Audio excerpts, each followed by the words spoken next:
जय श्री राधे। सभी हरिभक्तों को राधे राधे।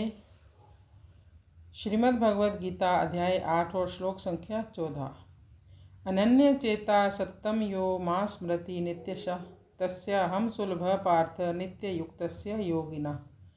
अनन्य चेता सततम यो मां स्मृति नित्यशः तस्याहं सुलभ पार्थ नित्य युक्तस्य योगिना।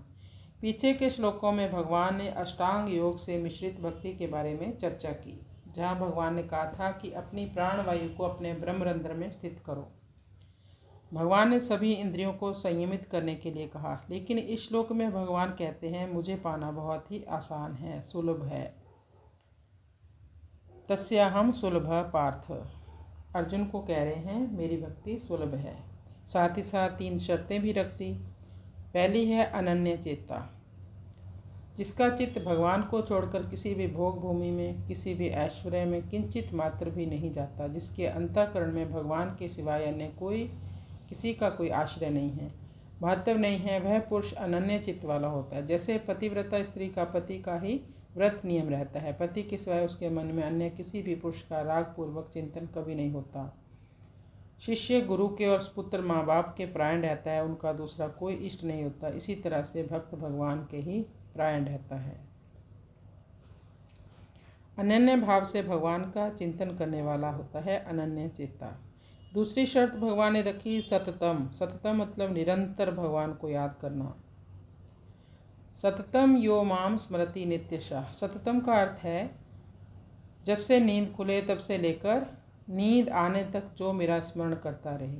और नित्यशा का अर्थ होता है सदा, अर्थात इस बात को जिस दिन से पकड़ा उस दिन से लेकर मृत्यु तक जो मेरा स्मरण करता है। जो व्यक्ति इस प्रकार सेवा में लगा हुआ है, प्रतिदिन भगवान की उपासना करनी पड़ती है, वह नित्य का योगी है।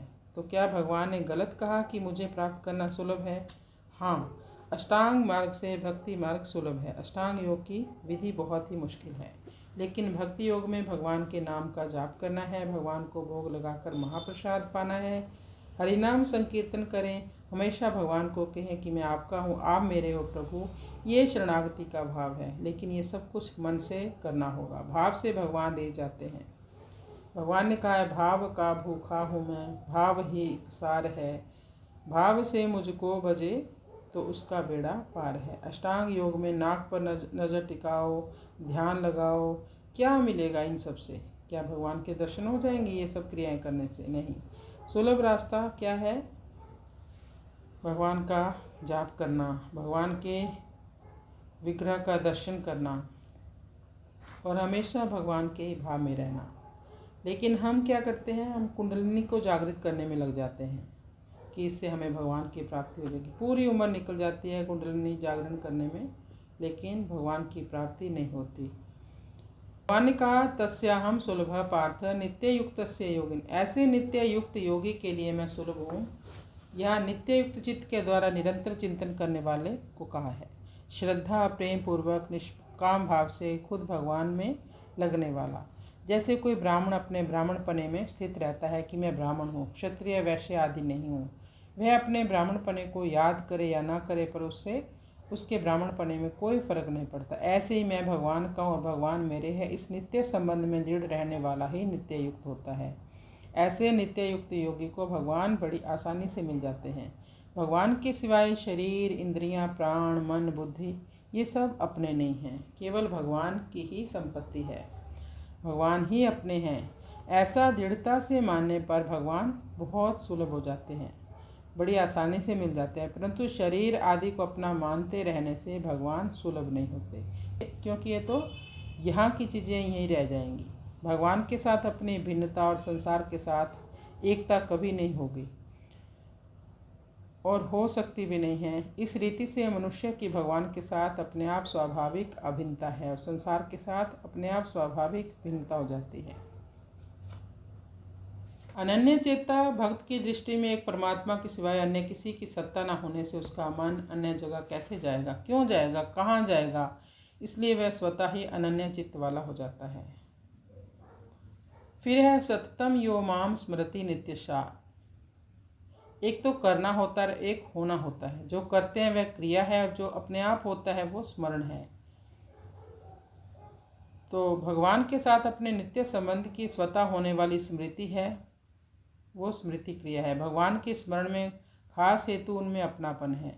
भगवान ही मेरे हैं और मेरे लिए ही हैं। इस प्रकार भगवान में अपनापन होने से स्वतः ही भगवान में प्रेम हो जाता है, और जिसमें प्रेम होता है उसका स्मरण अपने आप और नित्य निरंतर होता है। इसलिए भगवान ने 7वें अध्याय के शुरू में कह दिया था, मैं आसक्त मना। अपने में आसक्ति या प्रेम होने की बात कही है। तात्पर्य है कि केवल भगवान को ही अपना और अपने लिए मानने से साधक की भगवान में प्रियता हो जाती है। भगवान में प्रियता होने के बाद फिर भगवान का स्मरण अपने आप होने लगता है। नित्य युक्तस्य, नित्य निरंतर भगवान के साथ जुड़ा हुआ होने से भक्त को नित्य युक्त कहा गया है। तस्याहम सुलभ पार्थ, भगवान ने महात्मा को तो दुर्लभ बताया, स महात्मा सुदुर्लभा, पर यहाँ अपने को सुलभ बता दिया। इसका तात्पर्य है कि संसार में भगवान दुर्लभ नहीं हैं, बल्कि उनके तत्व को जानकर उनके शरण होने वाले भक्त दुर्लभ हैं। कारण कि भगवान को ढूंढे तो वे सब जगह मिल जाएंगे, पर भगवान का प्यारा भक्त कहीं कहीं ही मिलेगा।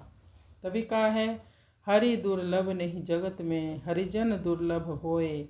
हरि दुर्लभ नहीं जगत में, हरिजन दुर्लभ होए। हरि हेरया सब जग मिलै, हरि हेरया सब जग मिलै, हरिजन कही एक होए।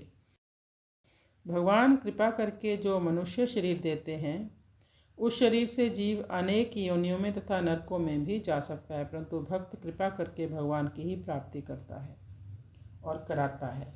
हरि से तो जनि हेत कर, हरि से तू जनि हेत कर, कर हरिजन से हेत। हरि रिझै जग देत हैं, हरिजन हरि ही देत। वास्तव में जो नित्य प्राप्त है उसमें सुलभता दुर्लभता कहना बनता ही नहीं है, परंतु लोगों ने उसको दुर्लभ मान रखा है। इस वृत्ति को हटाने के लिए भगवान ने अपने को सुलभ बता दिया। जिसकी खुद की सत्ता है ही नहीं, उस असत या शरीर संसार को सत्ता और महत्ता देने से तथा उसके साथ संबंध जोड़ने से ही नित्य प्राप्त परमात्मा दुर्लभ हो रहे हैं। असत को सत्ता और महत्ता ना दें तो परमात्मा की प्राप्ति अपने आप सिद्ध है। असत है और वह अपना तथा अपने लिए है ऐसा मानना ही असत को सत्ता और महत्ता देकर उसके साथ संबंध जोड़ना है। कृष्णाय वासुदेवाय हरये परमात्मने प्रणतक्लेशनाशाय गोविंदाय नमो नमः। अब अगले 2 श्लोकों में भगवान अपनी प्राप्ति का महात्म्य बता देंगे पूरा। हरे शरणम हरे शरणम।